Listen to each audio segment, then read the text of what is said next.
நான் கிருத்திகா தரன், nutritional psychologist, உணவு உளவியல் ஆலோசகர்.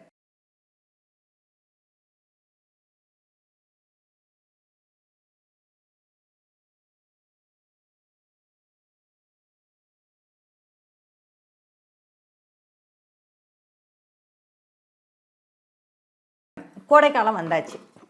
கோடைக்காலத்துக்காக நிறைய பேர் கேட்குறாங்க, இந்த மாதிரி கோடைக்கால நோய்கள் வருது, கோடை காலத்தில் சன்ஸ்ட்ரோக் வருது, வெளியில் போகலாமா போகக்கூடாதா, வெயில் நல்லதா கெடுதலா அப்படின்னு.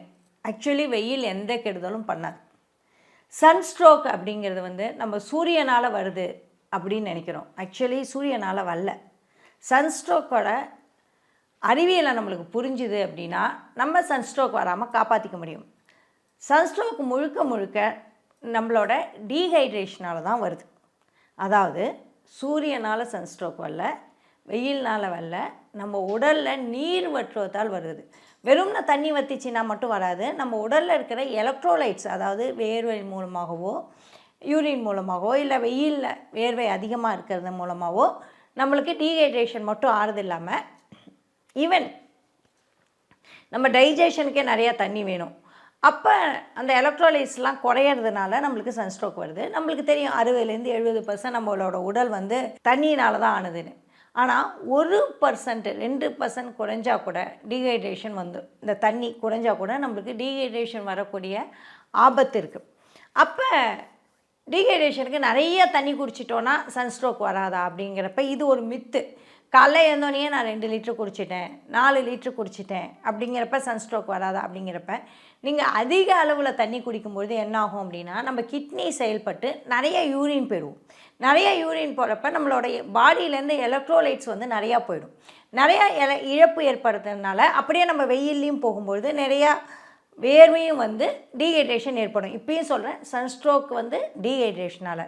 இங்கே நம்ம பேச வேண்டியது எப்படி டீஹைட்ரேஷன் இல்லாமல் குழந்தைகளையும் நம்மளையும் பத்திரமா ஹைட்ரேட்டடாக வச்சுக்கிறது அப்படிங்கிறது மட்டும்தான். அப்போ என்ன சாப்பிட்லாம்? அது நம்மளுக்கே இயற்கையாக நம்மளுக்கு நிறையா வழங்கியிருக்கு. தர்பூசணி போன்ற பழங்கள். இப்போ நீங்கள் பார்த்தீங்கனாலே சம்மர் வந்தாலே உங்களுக்கு நீர் பழங்கள் வந்து அதிகமாகிடும். பூசணிக்காய் ஜனவரியிலேருந்தே உங்களுக்கு வந்துடும். தர்பூசணி, இந்த மாதிரியான நீர்க்காய்கள் சமையலில் வந்து ஃபுல்லாக நீர்க்காய்கள் சேர்த்துக்குங்க. அடுத்து நீரை வந்து நான் அப்பயே சொன்னேன், ஒரே தடவையாக 1 லிட்டர் 2 லிட்டர் குடிக்காமல் எப்போதும் 300 மில்லி இப்போ பார்த்தீங்க அப்படின்னா ஒரு கிளாஸ் பாட்டிலில் தண்ணி எடுத்துக்கோங்க. கையில் எப்போதுமே கிளாஸ் பாட்டில் தண்ணி இருக்கட்டும். 300 மில்லி 400 மில்லி அப்படி ஒரு நாள் ஃபுல்லாக தண்ணி குடிச்சிக்கிட்டே இருக்கணும். அப்போ தான் நம்மளுக்கு கரெக்டாக இருக்கும். அப்புறம் நம்மளோட உடம்புல இருக்க உப்புகள் பற்றி சொன்னேன். தாது உப்புக்கள் வந்து ரொம்ப முக்கியம்.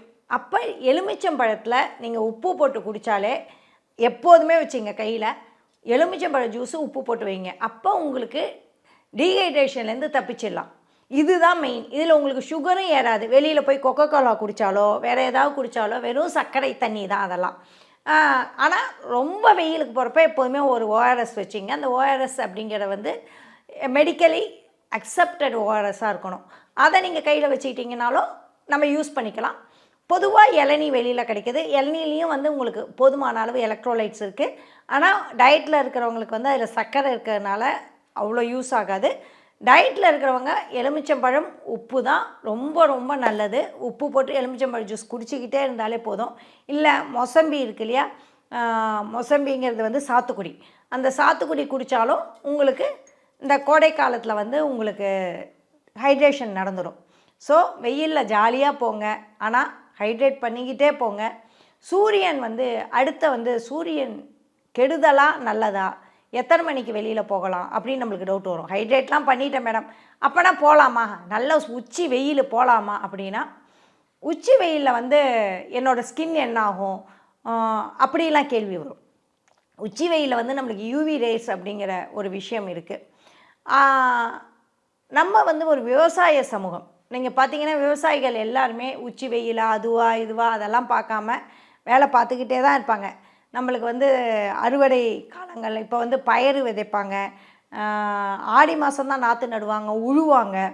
ஸோ உங்களுக்கு நிறைய விஷயங்கள் வந்து இந்த கோடை காலத்துலேயும் வந்து கோடைக்கால பயிர்கள்லாம் உண்டு. முப்போகமும் விளைஞ்ச நாடு தான் நம்ம நாடெல்லாம்.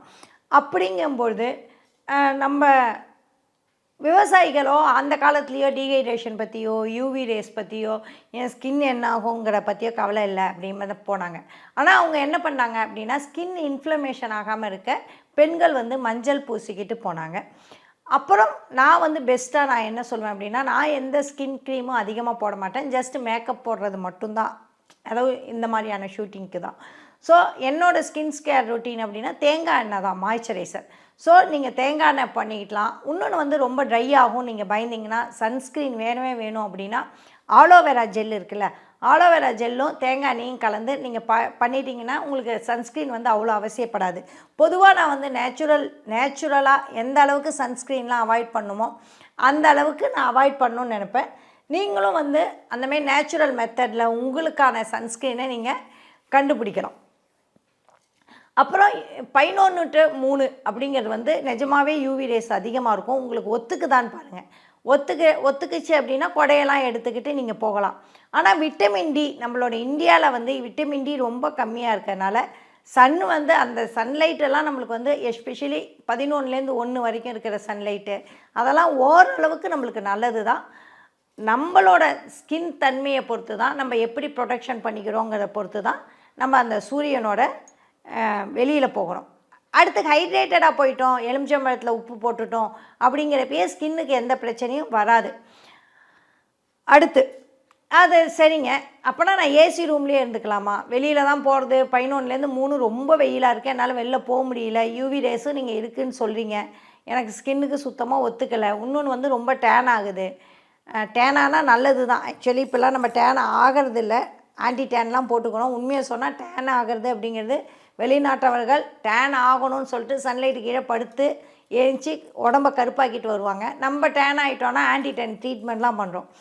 சரி, அப்போனா ஏசி ரூம்லேயே இருக்கலாமா அப்படின்னா ஏசி ரூமில் இருக்கலாம். ஏன் அப்படின்னா நிஜமாகவே இப்போ துபாய் போன்ற நாடுகளில் நீங்கள் வந்து வெயிலெலாம் இருக்க முடியாது. வெயில் இருந்ததுன்னா கண்டிப்பாக பாலைவனம் அந்த மாதிரியான பாலைவன நாடுகளில் நீங்கள் ஏசி கண்டிப்பாக வேணும். ஈவன் சென்னையிலேயே நம்மளுக்கு இப்போ ஏசி தேவைப்படுற நிலைமைக்கு வந்துட்டோம். அந்த வெயிலில் நம்மளால் தாக்கு பிடிக்க முடியல.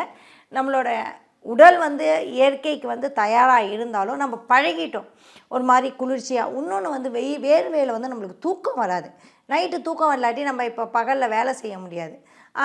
அப்போல்லாம் எப்படியோ சமாளிச்சிட்டாங்க, நம்மளால் இப்போ சமாளிக்க முடியாது. அப்போ வேலை செய்யாட்டியும் எப்படியோ சாப்பாடு கிடச்சிடும், இப்போல்லாம் முடியவே முடியாது. அப்போ தூக்கம் வரத்துக்கு நம்ம ஏசி போட்டு தான் ஆகணும். அப்போ ஏசி போடுறது நல்லதா கெடுதலா அப்படின்னு நிறையா விவாதம் இருக்குது.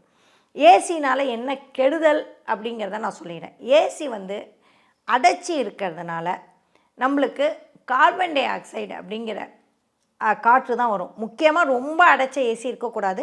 நல்ல வேளை இப்போ இருக்கிற எல்லா டோருமே உங்களுக்கு ஏசியில் வந்து நம்மளுக்கு இடுக்குகள் இருக்கும். அது வழியாக வெளியில் காற்று போயிட்டு வர்றதுனால நம்மளுக்கு அவ்வளோ சஃபகேட் ஆகிறதில்ல.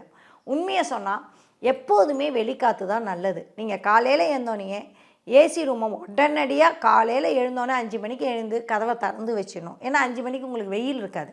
அப்போ டக்குன்னு திறந்து வச்சுட்டு ஒரு மதியானம் மேலே நீங்கள் ஒரு 2-3 மணி நேரம் ஏசி போட்டுட்டு திருப்பி ஏசி ஆன் பண்ணால் உங்களுக்கு எப்போதுமே உள்காற்றை விட வெளிக்காற்று நல்லது. உள்ளே நீங்கள் என்ன பண்ணுறீங்க, ஆக்சிஜனை சுவாசிக்கிறோம், கார்பன் டை ஆக்சைடு வெளியிடும்.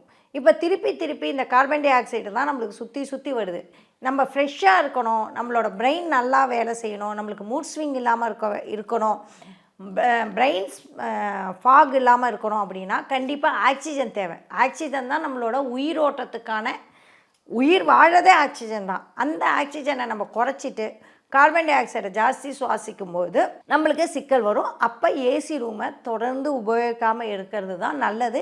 இல்லாட்டி முடிஞ்ச வரைக்கும் திறந்து கூட நீங்கள் யூஸ் பண்ணலாம். ஏசி ரூமுக்கு ஒரு சின்ன ஜன்னலை திறந்து வச்சுட்டு அந்த பரவாயில்ல அந்த காற்று வரட்டும் அப்படிங்கிற மாதிரி யூஸ் பண்ணலாம். அடுத்து ஹியூமிடிட்டி, அந்த ஹியூமிடிட்டி பிரச்சனையும் நம்மளுக்கு வந்து ஏசி ரூமில் இருக்குது. அப்போ நம்ம இன்டோர் பிளான்ட்ஸ் அந்த மாதிரி வளர்க்கலாம். இல்லாட்டி இதுவும் நம்ம ஆல்ரெடி சொன்ன மாரி அப்பப்போ திறந்து வச்சுட்டு வெளிக்காற்றை வந்து யூஸ் பண்ணலாம். அப்புறம் ஆஸ்துமா, முக்கியமாக லங்ஸ் பிரச்சனை இருக்கும். அவங்க வந்து என்னென்னா ஏசியில் வந்து ஃபில்டரை வந்து க்ளீன் பண்ணாமல் வச்சுருப்பாங்க. அப்போ வந்து அந்த உள்ளே வந்து அந்த தூசியான காற்றை வந்து நம்ம திருப்பி சுவாசிப்போம். அப்போ அந்த ஏர் ஃபில்டரை வந்து கரெக்டாக க்ளீன் பண்ணிவிட்டு நம்ம ஏசியை சரியாக மெயின்டைன் பண்ணிவிட்டு சரியான விதத்தில் ரொம்ப டூ மச்சாக வைக்காமல் ஒரு 24 டிகிரி 23 டிகிரி அப்படி வச்சு அப்பப்போ ஜன்னலை திறந்து இல்லை ஒரு சின்ன ஓப்பனை நம்ம திறந்து வச்சுருந்தோம் அப்படின்னா ஏசி யூஸ் பண்ணலாம். நான் என்னை பொறுத்த வரைக்கும் நான் பெங்களூர் மாதிரியான ஊரில் இருக்கிறதுனால நான் பொதுவாக இந்த 30 வருடங்களில் பெங்களூர் போய் நான் 30 வருடம் ஆச்சு. நான் வந்து இப்போ ரொம்ப ரொம்ப வெயில் காலத்தில் ஒரு 1 மணி நேரமோ 2 மணி நேரமோ அந்த அறையை வந்து மேலேருந்து சூடு இறங்காமல் இருக்கிறதுக்கு மட்டும் ஏசி ஆன் பண்ணிவிட்டு திருப்பி ஏசி ஆஃப் பண்ணிவிட்டு படுக்கிற பழக்கத்தில் தான் இருக்கேன். அது வந்து எனக்கு நான் ஏன்னா நிறையா சொல்லுவாங்க எனக்கு ஆஸ்துமா வந்துடுச்சு அது வந்துடுச்சுன்னு. இப்போ வரைக்கும் அந்த ஏசி வந்து எப்படி யூஸ் பண்ணுமோ அப்படி நான் யூஸ் பண்ணிகிட்ருக்கேன். சரி, கோடை காலத்தில் வந்து ஏசி எப்படி யூஸ் பண்ணணும்னு சொல்லியாச்சு. ஸ்கின் கேர் எப்படி பார்க்கணுன்னு பார்த்தாச்சு. கோடை காலத்தில் தண்ணி குடித்தோம் டீஹைட்ரேஷன் எப்படி வரும்னு பார்த்தாச்சு. சரி, கோடை காலத்தில் என்ன மாதிரியான உணவுகள் சாப்பிட்லாம் அப்படின்னு இருக்கும்.